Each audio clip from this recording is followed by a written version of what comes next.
Hello बच्चे, मैं अश्विनी कुमार आप लोगों को क्लास 10th का अध्याय 1 ज्योग्राफी पढ़ाने का कोशिश कर रहा हूँ, जिसमें हम लोग संसाधन के बारे में संसाधन को पूर्ण तरह पोस्टमार्टम करेंगे। जिसमें हम लोग संसाधन का अर्थ से शुरू करते हैं। पहले हम लोग संसाधन के अर्थ की अगर बात करें तो प्राकृतिक के वे पदार्थ या वस्तु जो मानव जीवन की परिसंपत्ति बन जाए संसाधन कहलाती है। मानव एक संसाधन के रूप में कब बन जाती है उनके बारे में जानने का प्रयत्न कर रहे हैं। मानव ना रहे तो सारे पदार्थ या धन यूं ही पड़े रह जाएंगे। अपने अनुपम साहस, आपूर्ति, दुख, साहस, पराक्रम, शौर्य, संघर्षशीलता, ज्ञान आदि गुणों के कारण मनुष्य सभी प्रकार के संसाधनों में सर्वोच्च स्थान रखता है। संसाधनों का महत्व की अगर बात करें तो मनुष्य के आर्थिक विकास के लिए संसाधनों की उपलब्धि आवश्यक है। संसाधनों का महत्व इसी तथ्य से स्पष्ट होता है कि इनकी खोज और प्राप्ति के लिए ही मनुष्य कठिन से कठिन परिश्रम करता है। संसाधनों की अगर परिभाषा की बात किया जाए तो हम लोग संसाधन की तरह तरह की परिभाषाएं से आप लोग को संतुष्ट करने का प्रयास करेंगे, जिसमें हम तरह तरह की परिभाषाएं देंगे, उनको पूर्ण तरह खंडन करने का प्रयास करेंगे। जिसमें मनुष्य अपने जीवन को सुखद, समृद्ध बनाने तथा अपने आर्थिक विकास के लिए जिन वस्तुओं का उपयोग करता है उनका निर्माण कुछ मूलभूत पदार्थों से होता है। इन मूलभूत पदार्थों को हम लोग संसाधन कहते हैं। हमारे वातावरण में विद्यमान वे सभी पदार्थ जो हमें उपलब्ध हो तथा हमारे जीवन की विभिन्न आवश्यकताओं की पूर्ति कर सकें, वे केवल उसी स्थिति में संसाधन कहे जा सकते हैं जब हमें उन तक पहुंचने की तकनीक ज्ञात हो। कोई गायक, चित्रकार या साहित्यकार अपने क्रियाकलाप से धन कमाता है तो यह कार्य भी संसाधन कहलाते हैं। संसाधन की परिभाषा की बात किया जाए तो संसाधन जब मानव अपने आवश्यकता अनुसार कोई भी वस्तु का प्रयोग कर लेता है तो हम लोग उनको संसाधन कहते हैं। फिर भी हम लोग और संसाधन की परिभाषाओं को देखते हैं, जिसमें जो वस्तुएं हमारी आवश्यकता की पूर्ति करती है और जिनका उपयोग हम कर सकते हैं उन्हें संसाधन कहा जाता है। उदाहरण के लिए जल, भूमि, खनिज, वन, ऊर्जा आदि। संसाधन की प्रकार की अगर बात किया जाए तो पहले on the basic of origin, उत्पत्ति के आधार पर हम लोग संसाधन की परिभाषा की बात करते हैं तो संसाधन को दो भागों में पहले बांटते हैं। पहला जैविक संसाधन, दूसरा अजैविक संसाधन। जैविक संसाधन में जीवित वस्तुओं से प्राप्त वैसे संसाधन को हम लोग जैविक संसाधन कहते हैं, जैसे वनस्पति, पशु, मनुष्य। यह सब जैविक संसाधन के अंतर्गत आते हैं, या जिसमें सजीव के सभी लक्षण मौजूद हो उसे हम लोग जैविक संसाधन कहते हैं। अजैविक संसाधन निर्जीव वस्तुओं से प्राप्त उसे हम लोग अजैविक संसाधन कहते हैं। तो हम लोग कह सकते हैं जिसमें सजीव के कोई भी गुण मौजूद ना हो उसे हम लोग अजैविक संसाधन कहते हैं, जैसे खनिज, धातु, जल, वायु। उसके बाद अगर नवीकरणीयता के आधार पर संसाधन को बांटने के प्रयास करते हैं तो इनको भी दो भागों में बांटा जाता है। पहला नवीकरणीय आधार पर जो पुनः प्राप्त किए जा सकते हैं, वैसा संसाधन जो पुनः प्राप्त किए जा सकते हैं वैसे संसाधन को हम लोग नवीकरणीय संसाधन कहेंगे। जिसमें जल, पवन, सौर ऊर्जा। कितना भी हम लोग जल का उपयोग करते हैं फिर भी जल हमें उपलब्ध नहीं रहता है। कल को कितना भी चला दिया जाए फिर भी पानी निकलते ही रहता है। हवा जैसे हम लोग कितना भी सांस ले सकें, सांस हम लोग लेते लेते थक जाएंगे फिर भी हवा कभी ख़त्म नहीं होती है। और सौर ऊर्जा हम कितना भी हजारों लाखों सौर प्लेट को धूप में रख दे तो वह धूप को कभी ख़त्म नहीं कर सकती है।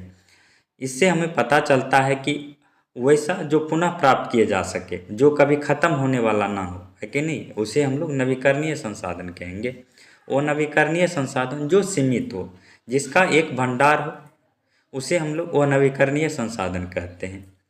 सीमित कहने का अर्थ ये हुआ कि जब हम लोग कोई चावल, गेहूँ को कहीं पर भी रख देते हैं, स्टोर करके रख देते हैं, तो उतना ही हम लोगों के पास रहता है। अगर उनसे हम लोग निकालते रहते हैं तो वह क्या होता है कि वह घटते जाते हैं। तो जिसमें हम लोग क्या देखते हैं कि कोयला को देखते हैं, कोयला को हम लोग जितने प्रयोग कर लेते हैं तो कोयला उसके बाद राख बन जाता है, उसको हम लोग पुनः प्रयोग में नहीं लाया जा सकता है। उन्हें हम लोग फिर से खरीद करके बाजार चलाएंगे, फिर हम लोग उनको उपयोग में ला सकते हैं। तो उसका भी भंडार सीमित है। पेट्रोलियम, उसको अगर गाड़ी में हम लोग कितना भी जलाएंगे, है कि नहीं, वह ख़त्म होते ही रहता है। अपने आप पेट्रोल उसमें नहीं आ सकता है, और दूसरे जगह से हम लोगों को वहाँ जा कर के भरवाना पड़ता है पेट्रोल पंप से। उसके बाद प्राकृतिक गैस, यह सब क्या है, वो नवीकरणीय संसाधन, वैसा संसाधन जिनका पुनः प्राप्ति संभव ना हो या पुनः प्राप्ति करने में हजारों करोड़ों वर्ष का समय लग जाए, वैसे संसाधन को हम लोग क्या कहेंगे, प्राकृतिक संसाधन और नवीकरणीय संसाधन कहेंगे। अब हम लोग क्या करेंगे कि स्वामित्व के आधार पर हम लोग संसाधन की बात करेंगे। स्वामित्व का मतलब क्या होता है? स्वामित्व का मतलब मालिक, स्वामित्व का मतलब मालिकाना, जिसे हम लोग देखते हैं कि इंग्लिश में लिखा हुआ है on the basic of the ownership, है कि नहीं, जिसका स्वामित्व मालिकाना हो। जैसे व्यक्तिगत संसाधन, व्यक्तिगत संसाधन में क्या होता है कि निजी संसाधन, भूमि, मकान, मोटर आदि, इनका स्वामी अपने इच्छा अनुसार इनका किसी भी प्रकार से किसी भी समय उपयोग करने के लिए स्वतंत्र होता है। या वैसा व्यक्ति जिनका कोई एक व्यक्ति जिनका अधिकार उस पर हो, है कि नहीं, वैसे संसाधन को हम लोग क्या कहेंगे, व्यक्तिगत संसाधन कहेंगे। हम लोग स्वामित्व के आधार पर पहला परिभाषा को देखें, जिसमें व्यक्तिगत संसाधन को हम लोग जानने का प्रयास किए। व्यक्तिगत संसाधन वैसे संसाधन को कहेंगे जिस पर एक व्यक्ति का अधिकार हो। जैसे निजी संसाधन, भूमि हो गया, मकान, मोटर, अनेक प्रकार के टीवी हो गए, है कि नहीं, यह सब क्या हो जाएगा कि व्यक्तिगत संसाधन के अंतर्गत आ जाएंगे। सामुदायिक संसाधन, सामुदायिक से ही पता चलता है कि कम्युनिटी, इसमें पता चलता है कि पूरा समाज का इस पर अधिकार होगा, वैसे संसाधन को हम लोग क्या कहेंगे, सामाजिक संसाधन के सामुदायिक संसाधन कहेंगे या सामाजिक संसाधन कहेंगे। सामुदायिक संसाधन वे संसाधन हैं जिनका उपयोग समुदाय, गांव, नगर के सभी लोगों के लिए सुलभ हो, वैसे संसाधन को हम लोग क्या कहेंगे, सामुदायिक संसाधन कहेंगे। जैसे मंदिर, मस्जिद इत्यादि। उसके बाद हम लोग राष्ट्रीय संसाधन की अगर बात करें तो राष्ट्रीय संसाधन वैसे संसाधन को कहेंगे जिस पर पूरा देश का अधिकार हो, वैसे संसाधन को हम लोग राष्ट्रीय संसाधन कहेंगे। उसे अगर अलग तरीका से समझने का प्रयास करें तो राष्ट्रीय संसाधन प्राचीन काल में राजाओं को राज्य की संपत्ति का स्वामी माना जाता था। वर्तमान काल में यह अधिकार सरकार के पास है, इसलिए आवश्यकता पड़ने पर सरकार द्वारा सड़क या रेल लाइन बिछाने, नहर और कारखाने निर्माण इत्यादि कार्य के लिए किसी भी भूमि का अधिग्रहण कर लिया जाता है। उसके बाद हम लोग स्वामित्व के आधार पर संसाधन को देखने, जिसमें हम लोग 3 को देखे, व्यक्तिगत संसाधन, सामुदायिक संसाधन, राष्ट्रीय संसाधन। अब इंटरनेशनल संसाधन की हम लोग बात करें, इंटरनेशनल रिसोर्स, जो अंतर्राष्ट्रीय संसाधन है उनके बारे में बात करते हैं। तो अंतर्राष्ट्रीय संसाधन जिसमें पूरे विश्व का अधिकार, वैसा संसाधन जिस पर पूरे विश्व का अधिकार हो, उसे हम लोग क्या कहेंगे, अंतर्राष्ट्रीय संसाधन कहेंगे। उसे अगर दूसरी तरीका से समझते हैं तो पृथ्वी के अधिकांश भाग में सागर और महासागर हैं। इनके उपयोग के लिए कई अंतर्राष्ट्रीय संस्थाएं हैं, जिस पर ऐसी संस्थाएं जो पूरे विश्व मिल करके बनाते हैं, वैसे संस्था को हम लोग अंतर्राष्ट्रीय संस्थाएं कहते हैं। अंतर्राष्ट्रीय नियमों के अनुसार सागर तट से 200 समुद्री मील तक के महासागरीय क्षेत्र को किसी भी देश का अपवर्जक आर्थिक क्षेत्र माना जाता है। उनसे दूरी वाले क्षेत्र हमेशा अंतर्राष्ट्रीय क्षेत्र रहते हैं। तो वैसे संसाधन को हम लोग क्या कहेंगे, अंतर्राष्ट्रीय संसाधन कहेंगे। अब हम लोग विकास के आधार पर संसाधन को पढ़ने का प्रयास करेंगे, जिसमें सबसे पहले संभावित संसाधन की बात किया जाए तो संभावित संसाधन वैसे संसाधन को कहेंगे, या संभावित संसाधन जिसकी संभावना व्यक्त की जा चुकी हो, वैसे संसाधन को हम लोग संभावित संसाधन कहेंगे। जिसमें संभावित संसाधन वे प्राकृतिक संसाधन हैं जो किसी क्षेत्र में मौजूद है, लेकिन जिनका उपयोग वर्तमान में तकनीक की कमी या आर्थिक या अन्य कारणों से नहीं हुआ है। भविष्य में इनका उपयोग होने की असीम संभावनाएं होती है और यह भविष्य की आर्थिक वृद्धि के लिए महत्वपूर्ण है। उदाहरण के लिए राजस्थान और गुजरात में सौर सौर ऊर्जा, पवन ऊर्जा की अपार क्षमता है। संभाव्य संसाधन की विशेषता, अविकसित या अप्रयुक्त ये संसाधन मौजूद हैं, लेकिन इनका बड़े पैमानों पर उपयोग नहीं किया जा सकता है। भविष्य की संभावना की बात किया जाए तो इनकी गुणवत्ता और मात्रा अनिश्चित हो सकती है, लेकिन भविष्य में इनके उपयोग बहुत अधिक संभावना है। उसके बाद हम लोग विकसित के बाद हम लोग संभावित के बाद हम लोग विकसित संसाधन वे संसाधन हैं जिनका सर्वेक्षण किया जा चुका हो, जिनके बारे में जानकारी लिया जा चुका हो और जिनकी गुणवत्ता और मात्रा निर्धारित हो चुकी हो। इनका उपयोग करने के लिए पर्याप्त तकनीक उपलब्ध है और इनका वर्तमान में उपयोग किया जा रहा है। इन्हें मानवीय आवश्यकताओं को पूरा करने के लिए प्रौद्योगिकी और बुनियादी ढांचा के माध्यम से उन्नत किया गया है, जिससे वे अधिक सुलभ और कौशल बन गए हैं। विकसित संसाधन के मुख्य बिंदु सर्वेक्षण और निर्धारण है। इनकी गुणवत्ता और मात्रा का पूरी तरह से सर्वेक्षण किया गया। उपयुक्त तकनीक इनके उपयोग के लिए प्रभावी तकनीक विकसित हो चुकी है। इनका वर्तमान में उपयोग किया जा रहा है और उपयोग के लिए तैयार है। उदाहरण के लिए नदियाँ, झीलें, वनों, पेट्रोलियम और सौर ऊर्जा जैसे संसाधन विकसित संसाधन कहलाते हैं। तो हम लोग ध्यान में रखेंगे सबसे पहले छोटे उदाहरण के लिए कि नदियाँ, झीलें, वनों, पेट्रोलियम और सौर ऊर्जा जैसे संसाधन विकसित संसाधन है। वैसा संसाधन जो हमारे देश को विकास की ओर ले जाता हो, वैसे संसाधन को हम लोग विकसित संसाधन कहेंगे। उसके बाद हम लोग भंडारित संसाधन की बात करेंगे। भंडारित संसाधन वे संसाधन हैं जो उपलब्ध है, लेकिन उनके उचित उपयोग के लिए हमारे पास अभी तक पर्याप्त तकनीक या ज्ञान टेक्नोलॉजी नहीं है।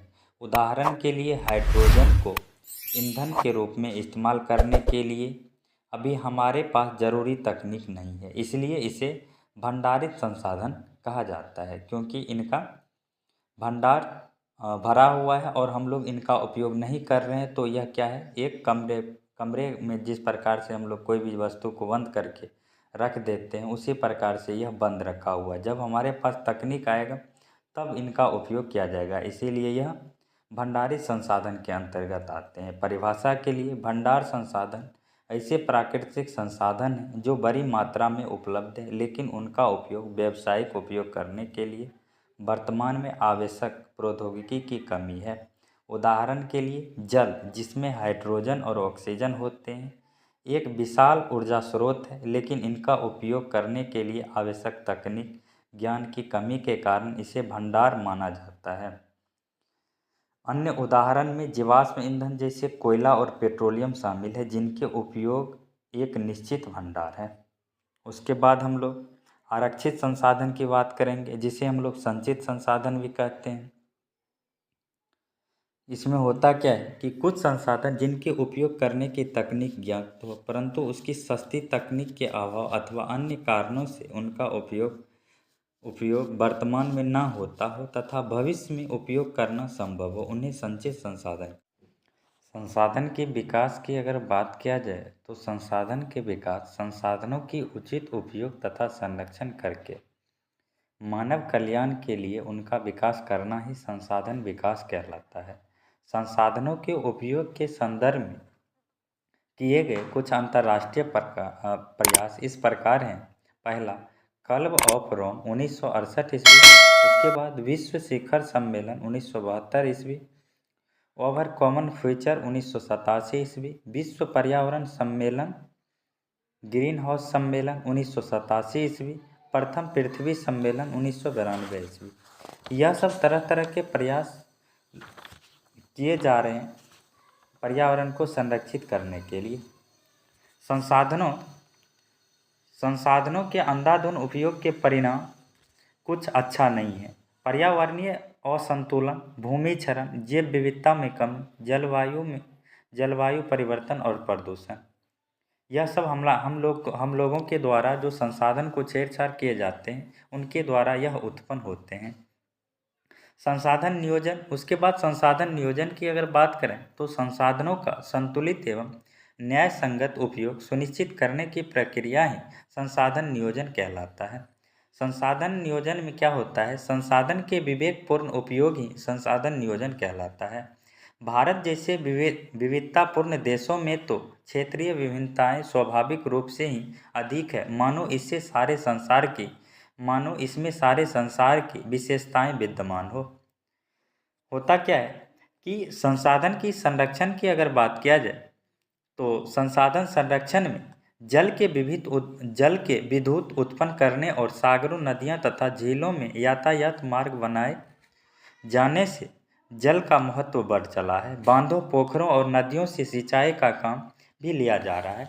जल संसाधन का और अधिक मूल्यांकन किया जाना चाहिए, साथ ही इसके संरक्षण की योजनाएं बनानी जानी चाहिए। उसके बचाने के लिए हम लोगों को योजनाओं के साथ काम करना चाहिए। खनिजों को संसार का सबसे कीमती संसाधनों माना जाता है। इससे असंख्य सामान तैयार किए जा रहे हैं, तरह तरह के यंत्र विकास में लगा है। प्राकृतिक संसाधनों का योजनाबद्ध और विवेकपूर्ण उपयोग किया जाए तो उनसे अधिक दिनों तक लाभ उठाया जा सकता है तथा वह भविष्य के लिए संरक्षित रह सकते हैं। संसाधनों को योजनाबद्ध, समुचित और विवेकपूर्ण उपयोग ही उनका संरक्षण है। संरक्षण का यह अर्थ कदापि नहीं कि प्राकृतिक संसाधनों का उपयोग न कर उनकी रक्षा की जाए या उनके उपयोग में कंजूसी की जाए या उनके खर्च की आवश्यकता के बावजूद उन्हें बचाकर भविष्य के लिए रखा जाए। ऐसा संसाधन संरक्षण नहीं कहलाता है। फिर भी हम लोग संसाधन का जितना विवेकपूर्ण उपयोग करेंगे उतने दिनों तक चलेंगे। हमारे आने वाले पूर्वज के लिए भी हम लोगों को सोचना चाहिए। होता क्या है, भारत में संसाधनों का असमान रूप से विकसित है। जो झारखंड, छत्तीसगढ़, उड़ीसा खनिज और ऊर्जा संसाधन है, पंजाब हरियाणा में कृषि संसाधन, राजस्थान में सौर एवं पवन ऊर्जा, अरुणाचल प्रदेश में जल विद्युत। उसके बाद हम लोग भूमि के उपयोग को देखते हैं। भारत की भूमि को 3 भागों में बांटा जा सकता है: कृषि योग्य भूमि, वन क्षेत्र भूमि, अनुपयोगी बंजर पर्वतीय शहरी भूमि। इसमें कृषि योग्य भूमि के मतलब देखने से ही पता चलता है कि कृषि योग्य भूमि वैसे भूमि को कहेंगे जिस पर कृषि योग्य भूमि मतलब जिस पर कृषि किया जा सके, वैसे भूमि को हम लोग क्या कहेंगे? कृषि योग्य भूमि कहेंगे। उसके बाद वन क्षेत्र भूमि, वन क्षेत्र वैसा भूमि जिस पर वन क्षेत्र आच्छादित हो, वैसे भूमि को हम लोग क्या कहेंगे? वन क्षेत्र भूमि। उसके बाद अनुपयोगी भूमि, बंजर भूमि, पर्वतीय और शहरी भूमि, यह आप लोग समझते होंगे। भूमि क्षरण के कारण क्या होते हैं? वनों की कटाई, अति सिंचाई, खनन, सिंचाई का अनुसूचित प्रयोग, सिंचाई का उपाय, वृक्षारोपण, चरण नियंत्रण, टेढ़ी खेती, भूमि पुनर्वास। संसाधन संरक्षण की हम लोग बात कर चुके हैं। इनकी मुख्य बिंदुएं क्या है कि संसाधन उपयोगी वस्तुएं हैं, संसाधन का विकास आवश्यक है, नियोजन से असमान वितरण कम हो सकता है, भूमि संरक्षण बहुत जरूरी है,